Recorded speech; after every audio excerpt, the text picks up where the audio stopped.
pre-med survival guide. So let's get into that more. For me, this book, it gave me like the understanding of how you did it. And there was a lot of knowledge, a lot of tips, pro tips as well.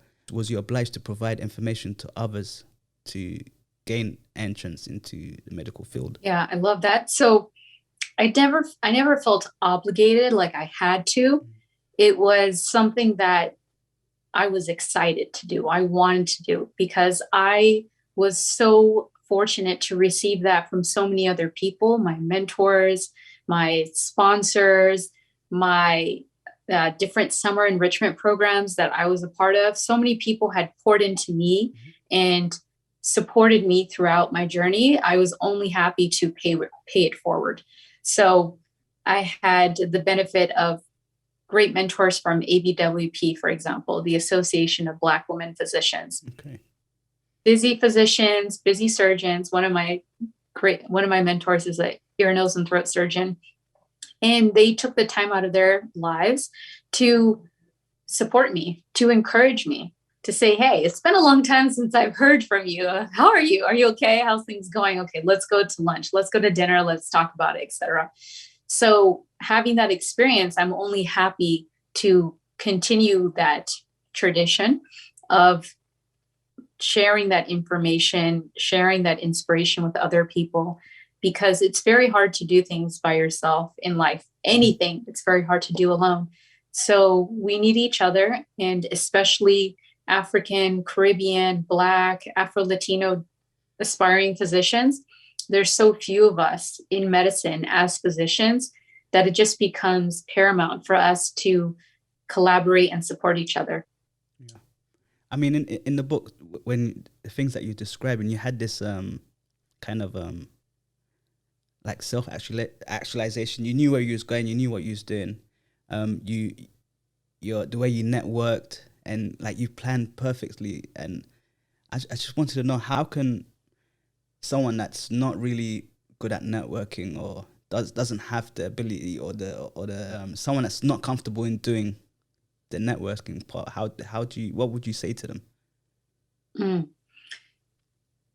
It first starts again with where you want to be and why do you want to be there. And once you are firm in that objective, then it's a matter of making a plan. Well, I want to be a doctor. I want to be an engineer. I want to be the world's best podcast host and media mogul, right? Well, okay, I know I really want it, and I know what my reason is for that, because people inspired me and I want to inspire others, or because I don't see anybody like me who's doing this and I want to be that person who's filling that space, whatever that why is, because that gives you power. It gives you fortitude to be able to persist.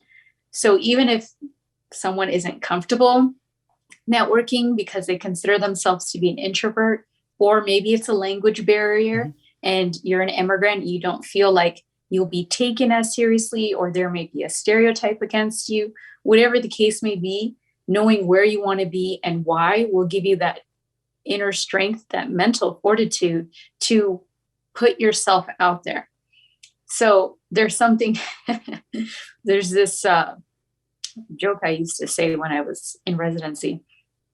So you're very busy, and basically you go hospital, home, restaurant, home, hospital, home. That's basically the schedule, right? Well, let's say you want to date, you want to meet somebody because you want to marry, etc., whatever timeline.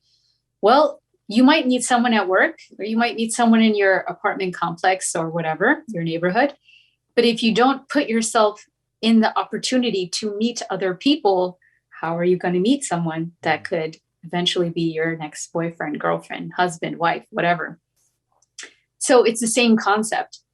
It's opportunities can't find you if you're not there. You have to be there for that opportunity. Yeah. And essentially, that's how I think about networking. So when there is a student who's in high school, university, or they graduated, or even it's a mature adult who wants to make a transition from one career to another, which, by the way, lots of people do that in medicine. We have lots of non-traditional students who either came from different fields or They're mature adults who have children, etc. So it's common. If you have that dream to be a doctor, you can still do it no matter your age. Brilliant. So for networking, put yourself in the space for opportunities to find you. They say opportunity favors the prepared, and it's true. If you come prepared, you present yourself well, you're nice, you're respectful, you have a genuine interest in whoever you're speaking to, they're going to like you. They want to keep talking to you. They want to help you. You're working on whatever your path is, your goal is. People like winners. They want to be associated with winners and people who are doing things. So when you are working on your own path and you're self-actualizing, as you said so brilliantly, people are naturally attracted to that. So that's my approach to networking. Brilliant. I'm going to get more into your book, The Pre-Med Survival Guide. For me, when I read it as, okay, it's about pre-med, but for me, it was motivational. The things that you said had a strong spirit. It reminded me of the book, like Rich Dad, Poor Dad, even Machiavelli, like The Prince. No, it did. And also The Secret. I mean, it had hints of those flavors. I mean, what inspired you to write a book with the narrative you chosen? So when I came as I was concluding my final year of residency in anesthesiology at a level 1 trauma center, I started realizing that part of the reason that I had the challenges that I had is because I was approaching this from such a novice mindset. I thought sometimes, well, if I just do my job and I do it as well as I can, then that's it. That's what counts. That's what matters. And I realized, nope, it's a lot more than that. Yeah.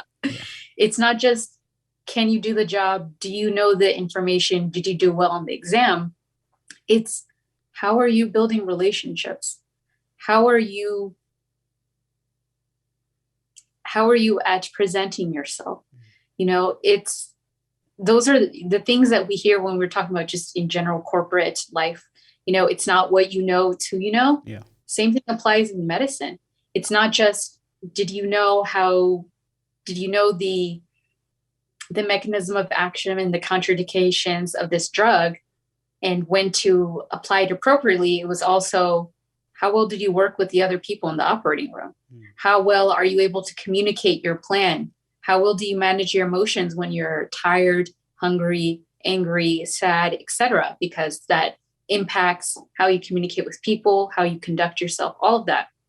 So I learned a lot of things the hard way, although I had amazing mentors who were just instrumental in me persevering and persisting throughout medical training.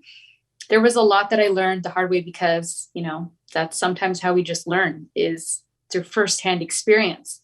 And I realized, man, if I knew this stuff earlier, I could have done things so much differently. Yeah. And I probably would have set myself up better. And part of it, I realized, because, you know what, maybe it's because I'm a first generation immigrant.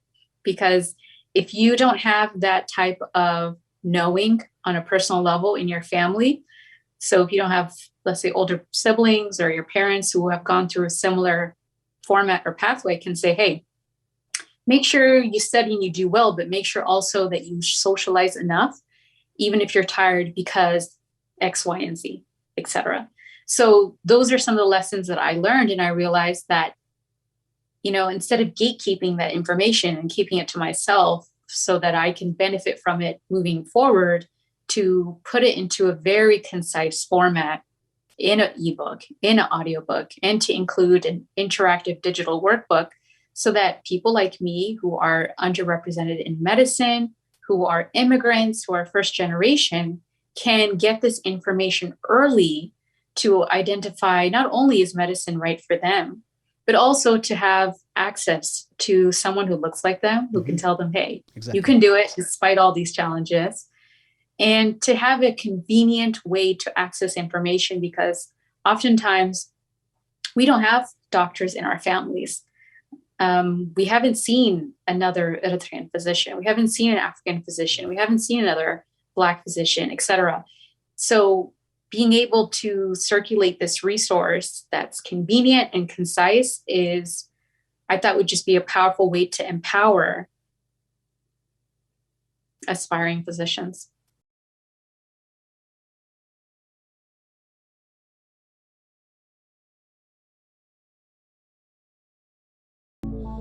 Yo, I don't need a coach. I don't need advice. All right, good talk, coach. Thanks.